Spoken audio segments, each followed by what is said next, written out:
This podcast is sponsored by sciencebased.learning.com. Discover a passion-driven language learning system that combines ebooks, audiobooks, and videos with the science of spaced repetition. Maximize your learning and retention today at sciencebased.learning.com. Mastering Spanish Diminutives, a guide for learners. Explore the nuances of Spanish diminutives like ito and ita to express affection or smallness. Enhance your fluency with examples and exceptions. In the Spanish language, diminutives are an essential aspect that learners often find both fascinating and intricate.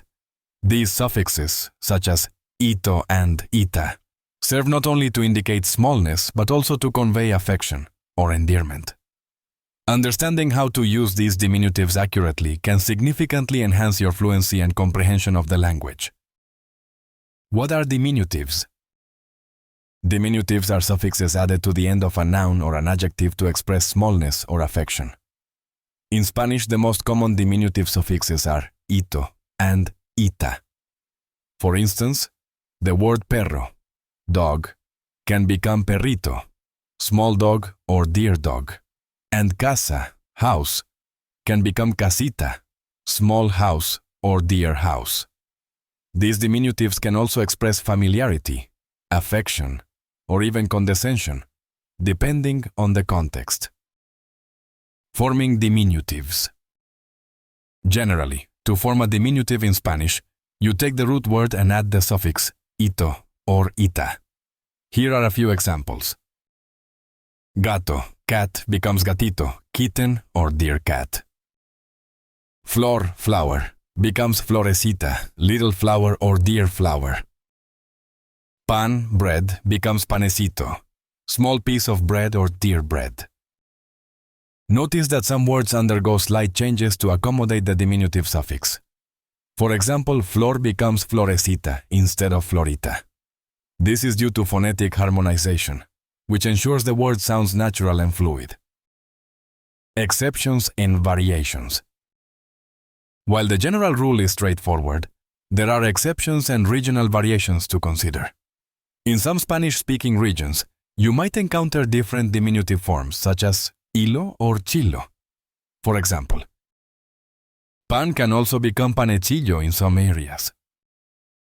Chico, boy, might become chiquillo instead of chiquito.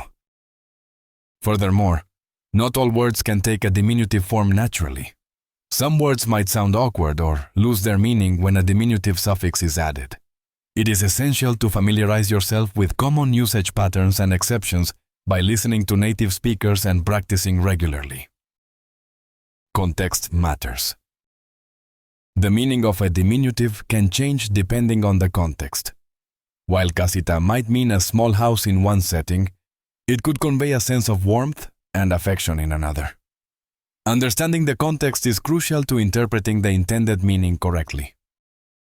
Moreover, using diminutives can sometimes imply a sense of belittlement or condescension, particularly if the speaker uses it sarcastically or inappropriately.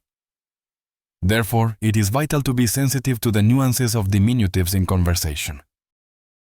Practice makes perfect. To master the use of diminutives in Spanish, practice is essential.